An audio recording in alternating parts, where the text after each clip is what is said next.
Good afternoon and welcome to OGTV News at midday. I am Mojisola Sholaja.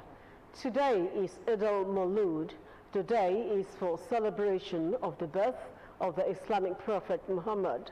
Today falls on the 12th day of Rabiul Awwal, the third month in the Islamic lunar calendar.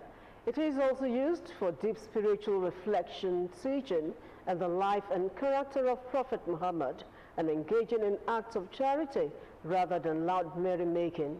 Many countries with significant Muslim populations, including Nigeria, declare today a national public holiday. President Bola Tinubu has flagged off the 56.5 kilometers dualization of the Ibadan-Ijebu-Ode road in both Oyo and Ogun states. Speaking during the flag-off ceremony held at Idiayure in Ibadan, President Bola Tinubu promised to complete the project, which is expected to be completed within the next 36 months. Governor's Office correspondent Yusuf Ganiyu reports. According to President Bola Tinubu, the flag-off 56.5-kilometer dualization of the Ibadan-Ijebu-Ode road in both Oyo and Ogun states is a project in line with the renewed hope agenda of his administration, which he said moves beyond promises into practical action. He noted that the project would improve mobility, strengthen commerce, and create new possibilities for the people. The president, represented by Ogun State Governor Prince Dakwa Abiodun, emphasized that the road extends beyond two states, adding that the Ibadan-Ijebu-Ode corridor is one of the strategic areas in Southwest. He affirmed that in the last 3 years of his administration, 47 roads have been constructed in the Southwest, including the 750 kilometers Lagos-Calabar Coastal Road, which he said has unlocked the economic benefits and the potential of the coastal line of Lagos, Ogun, and Ondo states in the Southwest, and in all the other 14 states in the southern part of Nigeria. This project, awarded to Messrs. JRB Construction Company Limited, covers approximately 58 kilometers of dual carriageway when it's constructed, translating to about 116 kilometers of single carriageway. It will be executed using continuous reinforced concrete pavements, reflecting the determination of the federal government to deliver a road that offers durability, safety, and long-term value. While noting that farmers, traders, students, transporters, workers, manufacturers, and families for decades have been dependent on the corridor, President Tinubu noted that when the road is completed and starts functioning effectively, it will ensure that commerce and productivity work better. The review of agenda is founded on the conviction that government must be measured by its impact on the daily lives of the people. It must be seen in roads that connect communities, jobs that sustain families, farms that feed the nation, schools that prepare our children, hospitals that preserve life, and opportunities that enable citizens to fulfill their aspirations. In his remarks, the Minister of Works and Infrastructure, Senator David Umahi, said that there is no existing road the federal government is not working on across the country, adding that the Ibadan-Abeokuta road has been abandoned for ages before President Tinubu directed that it should be reconstructed, while also affirming that every road the administration of President Tinubu approves and builds has a lifespan of not less than 100 years. Umahi added that the 56 kilometers Oyo-Ogbomosho project is over 80% done. It's a welcome development, and I believe that the people within this corridor will be very grateful to Mr. President. And Shagamu-Iberu Road, 24 kilometers, that's been fully completed.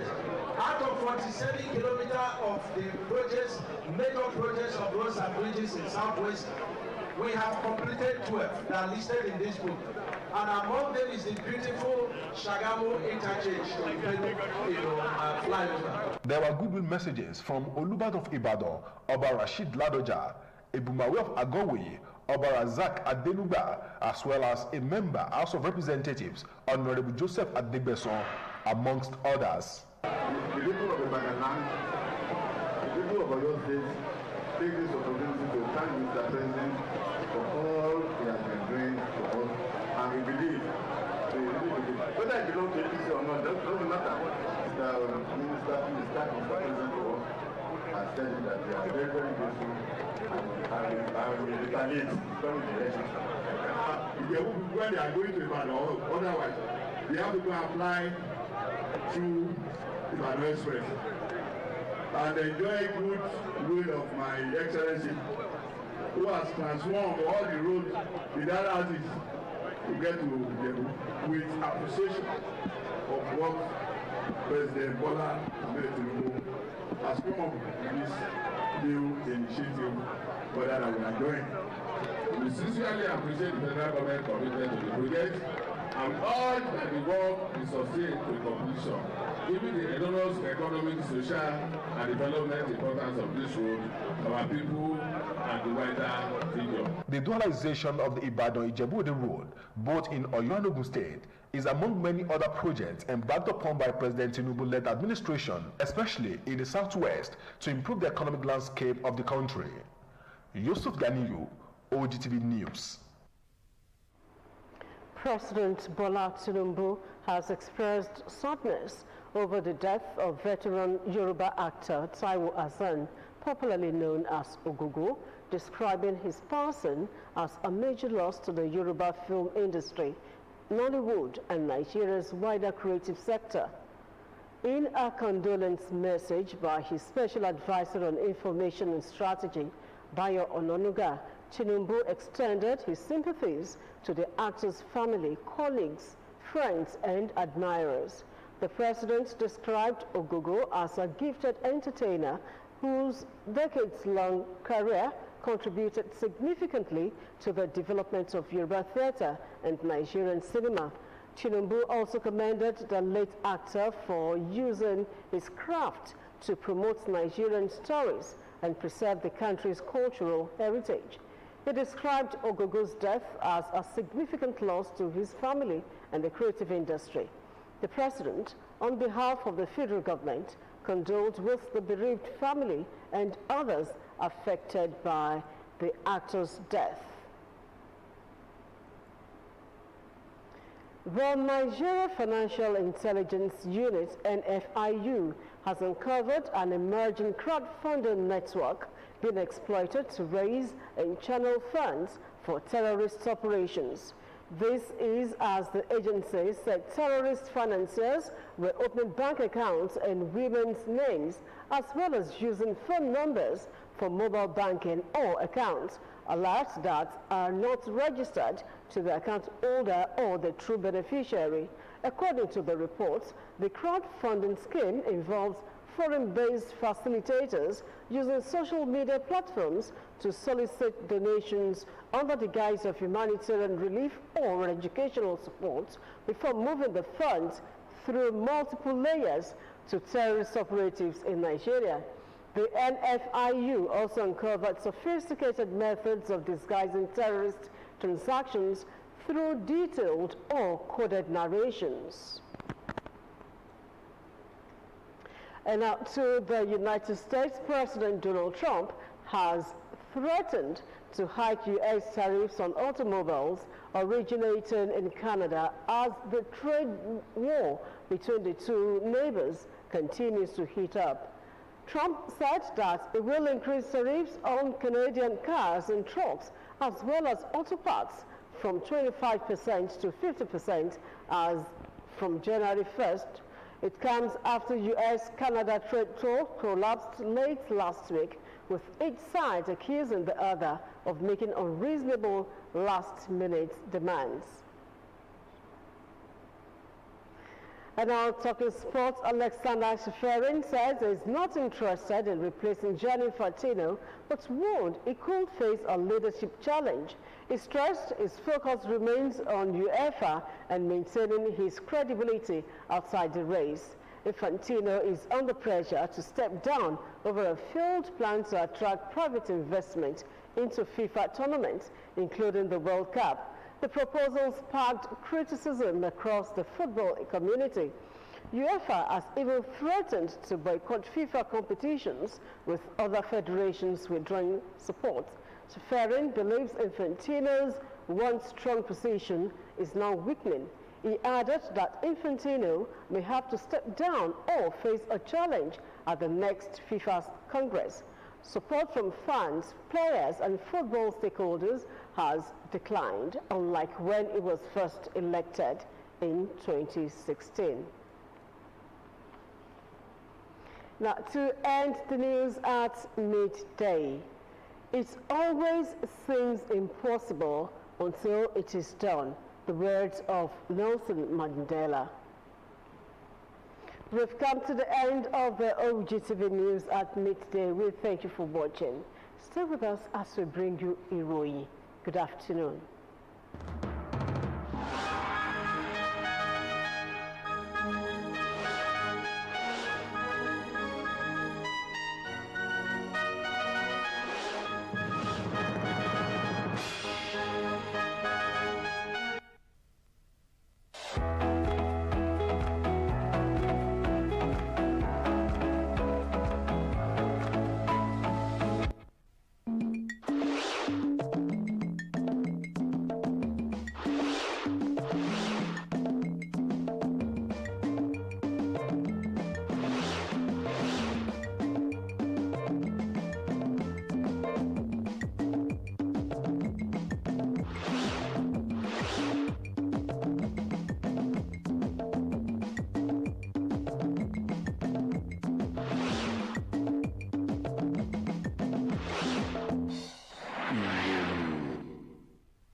Ẹ̀kásán ìròyìn ilẹ̀ wa ló ń dé sí ojú rẹ̀ láti lè ṣe tẹlifíṣàn ìpínlẹ̀ Ògùn OGTV tó kalẹ̀ sílùú Abẹ́òkúta.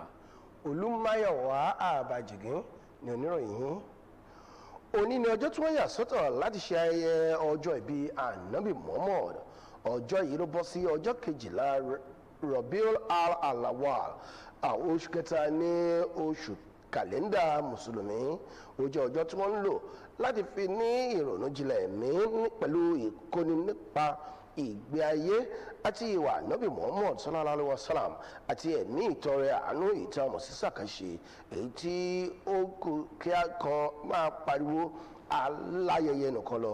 Ọ̀pọ̀lọpọ̀ orílẹ̀-èdè èyí tí wọ́n ní òǹkà àwọn mùsùlùmí tó pọ̀ tó fi mọ́ orílẹ̀-èdè Nàìjíríà ni wọ́n kéde òní gẹ́gẹ́ bí ọjọ́ ìsinmi lẹ́nu iṣẹ́ lápapọ̀.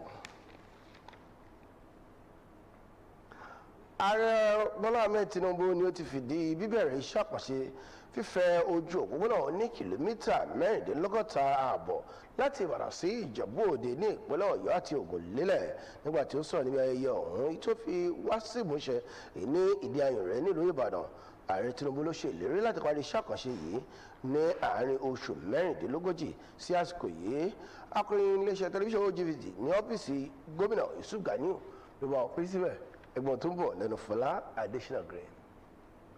Gẹ́gẹ́ bí ààrẹ Bọ́lá Tinubu ti sọ, ọ̀nà oní kìlómítà 16.5 ọ̀hún, èyí tó jẹ́ sísọ ojú ọ̀nà Ìjẹ̀bú Òde sí Ìbàdàn di ọlọ́gbọ̀nràn méjì tí ọ̀nà méjèèjì sì wà láàrin àwọn ìpínlẹ̀ Ọ̀yọ́ àti Ògùn, ló jẹ́ àkànṣe iṣẹ́ ìdàgbàsókè ìlú èyí tí ó ń jáde lábẹ́ ìlànà ìṣàkóso èyí tí wọ́n pè ní sọ́dọ̀tun ìrètí, tí ó sì ní ọ̀nà náà kọjá ṣíṣe àmúṣe ìlérí nìkan, àmọ́ ṣá ó jẹ́ mímú ìlérí wá sí ojú iṣẹ́.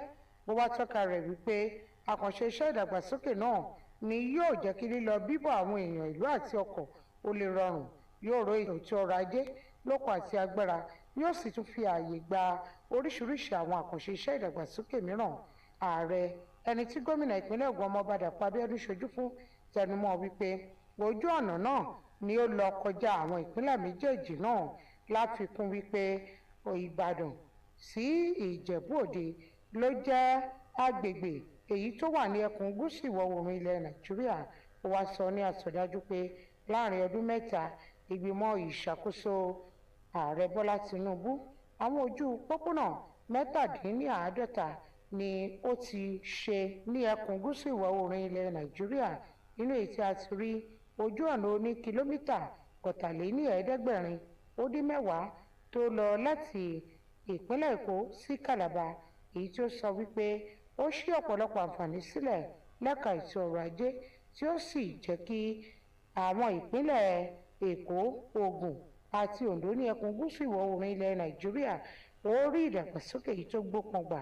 Bẹ́ẹ̀ ló ní àwọn ìpínlẹ̀ 14 mìíràn ní ẹkùn gúúsù orílẹ̀-èdè Nàìjíríà pàápàá ní ìdàgbàsókè bá, nígbà tó tún ń tọ́ka pé àwọn àgbẹ̀, àwọn oníṣòwò, àwọn akẹ́kọ̀ọ́, àwọn awakọ̀, àwọn òṣìṣẹ́, àwọn oníléeṣẹ́ ajé àti àwọn mọ̀lẹ́bí mìíràn ló jẹ́ fún ọ̀pọ̀lọpọ̀ ọdún ojú pópónà yìí ni wọ́n dára dé tí wọ́n ń lọ tí wọ́n ń bọ̀. Ààrẹ Tinubu wá tọ́ka wípé nígbà tí wọ́n bá parí iṣẹ́ ní ojú pópónà náà tí ó sì bẹ̀rẹ̀ sí ní ṣiṣẹ́ dáradára, yóò rí dájú wípé ètò ọrọ̀ ajé túbọ̀ gbòòrò sí i ní àwọn agbègbè náà. Nínú ọ̀rọ̀ tirẹ̀, alákòóso ní iléeṣẹ́ tó mójútó ọ̀rọ̀ iṣẹ́ òde àti ìpèsè àwọn ohun amáyédẹrùn kò ṣeé mánìí, aṣòfin àgbà David Umahi sọ wípé kò sí àwọn ojú pópónà èyí tó jẹ́ ti ìjọba àpapọ̀ tí wọn kò ṣiṣẹ́ lé lórí yíká ilẹ̀ Nàìjíríà.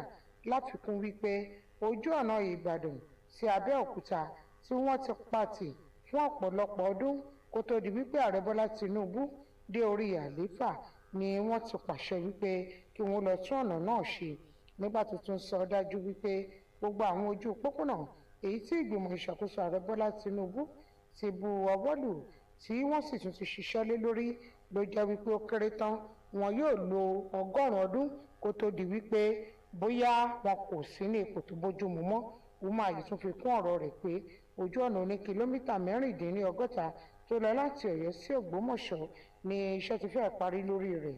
Bẹ́ẹ̀ náà ni ọ̀rọ̀ ìwúrí wáyé látẹnu Olúbàdàn ti ilẹ̀ Ìbàdàn Aláyélúwà Ọba Rasheed Ládọjà, Ebúmawé ti Àgọ́ Ìwòye Aláyélúwà Ọba Razak Adénúgbà àti ọmọ ilé ìgbìmọ̀ aṣojú-ṣòfin aṣòfin Joseph Adégbèsàn pẹ̀lú àwọn mìíràn. Sísọ ojú pópónà Ìbàdàn sí Ìjẹ̀bú Òde di ọlọ́gbọ̀nràn méjì tí ojú pópónà náà sì wà láàrin àwọn ìpínlẹ̀ Ọ̀yọ́ àti Ògùn ló wà lára àwọn ọ̀pọ̀lọpọ̀ àwọn àkànṣe iṣẹ́ ìdàgbàsókè ìlú èyí tí ìgbìmọ̀ ìṣàkóso ààrẹ Bọ́lá Tinubu ń ṣiṣẹ́ lé lórí lẹ́kùn gúúsù ìwọ̀ oòrùn ilẹ̀ Nàìjíríà láti jẹ́ kí ìdàgbàsókè. Gẹ́gẹ́ bí ààrẹ Bọ́lá Tinubu ti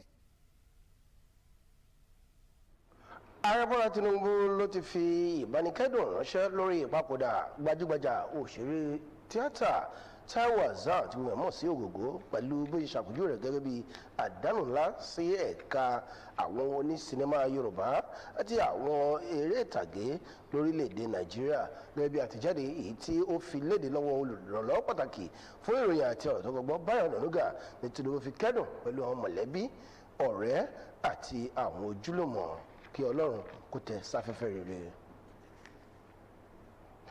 Ẹ̀yin ará, títa ríro ni à ń kọlà, àmọ́ ṣá nígbà tí ó bá jiná tán ni ó di oge. Nítorí náà ìpamọ́ra àti sùúrù ló ṣe kókó yóò ṣe ṣe o.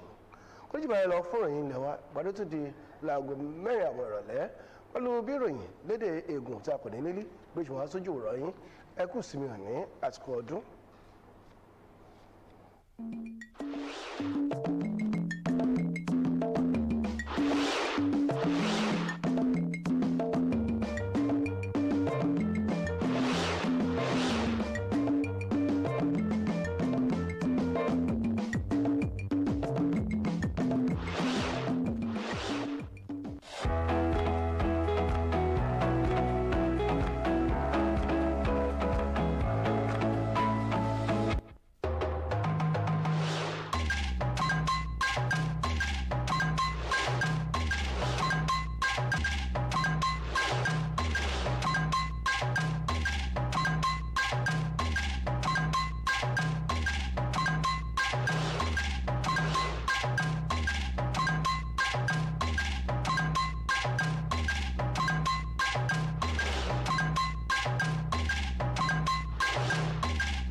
Bikudo lewade mechile Mr. Kudo àtàwọn kudo gbèjègbè tán kó èèwọ̀ ní kírísítọ́n tẹ̀sí tó gbàgbọ́n àti tán OGTV tó Abẹ́òkúta ní àtọ́mìtàn owó lábí gbẹ̀sẹ̀ mìíràn tìbítẹ́ ní ọdún tó kílẹ̀ ń lọ egbe weyin ayeye zan jijizan anabi muhammadu ton podi zedo aisin semade neton sido aido jijizan lo we no wa imeto azan wi aweto osun azan yedo robi awa ton to osun atonto to agbaje azan ope male neton me eyin azan dagbede we yin no zan podi dokiya gbogbo meton opon zizan ton gbẹ̀sàtàn kpọ́dọ̀ wàlọ̀ dàgbé ànábì muhammed tán po wòlùkọ́nà àzọ́yìnwá ètòlẹ̀ tó lẹ́bàánùwà mẹ́dàrí he gbọ̀nfò ná ògbẹ̀lùdùsọ́pọ̀ mọ́nkọ́tàn àyètẹ̀ susu heyin he malẹ́nẹ́tì nílé ngọ́nà àyètẹ̀ nàìjíríà bẹ́ẹ̀ kọ́lá ẹgbẹ́ kpọ́dọ̀ ìbọ̀jẹ̀zán dọ́tàná àyàzẹ̀ lọ.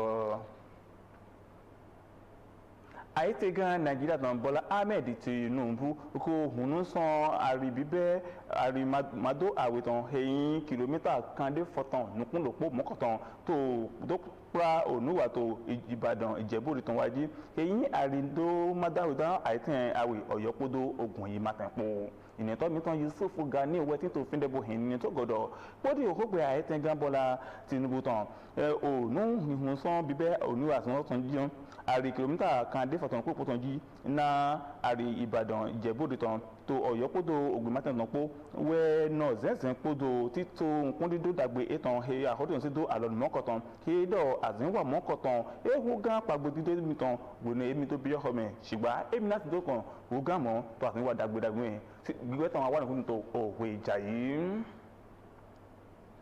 Àyètẹ̀gàn nàìjíríà tán Bọ́lá Tinubu kó dégbe vivẹ́sìn kọ́ra mọ́kọ̀tàn tán tó ta náà jẹ́ sówó yìí mẹ́dàgbé ẹnì àìwúdàtọ́ ayọ̀gbẹ̀mẹ̀tàn ẹnì Táíwò Hasan ẹgbẹ̀tọ́lẹ̀ yẹn edo ògògó tó sápáwé yìí ètò lọ kpódì dàndàkóde ìjọ náà hàkàn ẹ̀yìn ìdàtàn tó Nollywood tọ́mẹ̀ kódó nàìjíríà tán bẹ́ẹ̀ bò tó wẹ̀zángun àwùjẹ́tọ̀mẹ́dẹ́ ẹ̀jẹ̀ àyímẹ́tọ́gbọ̀n àlọ́ àyínámẹ́tọ́ àyítẹ́gàtàn pa òkúdọ̀ náà tẹ̀níṣetàn ẹ̀nẹ̀ Báyọ̀ Ọ̀nànúgà Tinubu sẹ̀wọ̀n ètò tó hàn hẹ́nu mẹ́dàgbọ́dọ́tàn àgbẹ̀tọ̀lẹ̀ ọ̀tọ̀ẹ̀tọ̀lẹ̀ kpọ́dọ̀ wọ̀nyí námẹ́tọ́ ètòǹdẹ̀ fúdẹ̀ kpọ́ àyítẹ́gàn dó ògógó kíá kpọ́dì mẹ́hẹ́tìndó ònínà àyíhùntìdàtàn ẹ̀zọ́dẹ̀ntò àzọ́nù mọ́kàntàn bọ́sọ̀zán tẹ̀mẹ̀ mọ́kàntàn dó àdódójì nápa tètò àgà àyọ̀gbẹ̀sìn ònúwàtàn kpọ́dọ̀ hàkà ònúwà àyíhùntìdàtàn tó àyítẹ́ Nàìjíríà mẹ́. Tẹ̀mẹ̀ hàkàn ẹ̀tìndó yí àkàn olùkàndó àyí ònúmẹ̀mẹ̀ nápa tó àyítẹ́ Nàìjíríà mẹ́ kó wẹ́ bá sí ònúmímọ́ tẹ̀mẹ̀ àdárídé fi ìgbẹ́tọ́lẹ̀ yìí náà bá sí dóhìn àkọ́ẹ́nàmẹ́ ìdánúwàrẹ́ tó àyítẹ́ Nàìjíríà mẹ́ èyí lọ́wọ́ ìjà yìí mẹ́tọ́gbọ̀n ọ̀gbọ̀n sí àdọ̀mínà tó pa ẹ̀yẹ́ mẹ́dọ̀ rànúwà tó rẹ̀ sí mi inú bẹ́ẹ̀ àkọ́ẹ́ náà yé wẹ́kọ̀ hùn àkọ́ẹ́kọ̀dọ̀ náà yé tó òyìn kọ̀yọ́ sí rẹ̀ tọ́mẹ̀ mọ́lọ́sù èyí máa sí òyìn òwe kún ẹ̀yìn mìíràn tuntun tó ẹ̀mẹ̀gbà nàdúnà yí ònàdúró yí òwìn sàn yìí sí mọ́lọ́sù mẹ́sìn ìránṣẹ́ àkọlọ́ hàn wọ́n de kan tó de dọ̀rọ̀ èdè mẹ́rin mọ́kọ̀tàn yín ti tó òhun wà dé òhun tó ti tó pa àákàn àwìdúnà àyítẹ̀ aganutan gbọdọ onuwa lewa de ton po mo lọ sí gọnà ọmọ lewa tí wọn ti sá sí onuwa hero lọ sí wẹtọ hẹn dọgbọnà onuwa mọnà do onutẹmẹ onukọgbọtàn námẹ gbọdọ haka ọwọ tán kó sí àlọgọ wa uga mo lọ sí nadu pati àkọẹnàmẹ tẹmẹ susu èyí sí tó àyè nàtó mọdọ tẹmẹ níwà rẹ tó onuwa tó ranuwa tó àyètẹ Nàìjíríà mẹ tó àwògbẹ́rọ́ sí òkòsí sí tó àyè mẹ èyí jẹ èmẹdọ onumọkọtàn wẹ tí tó ògbọ́nù wà námẹ ìlú àwọn àtọ́rẹ sí àkọ́fẹ́sẹsẹ lórí náà yé e lọ́dọ̀ tó wẹ̀ kó ní dókìá tó pa kan tán èyí kò mọ̀ yí lẹ́ẹ̀mẹ́. mẹ́sílẹ̀ kílẹ̀hún wé mẹ́tàn ẹ̀ máa lásìkò àdèmíyàn pé tó wé jàyí wé jàyí mìíràn pé lọ́ mi kó tó gbẹ̀dúdú ògbẹ́yẹ ẹgbẹ́ ìtàn.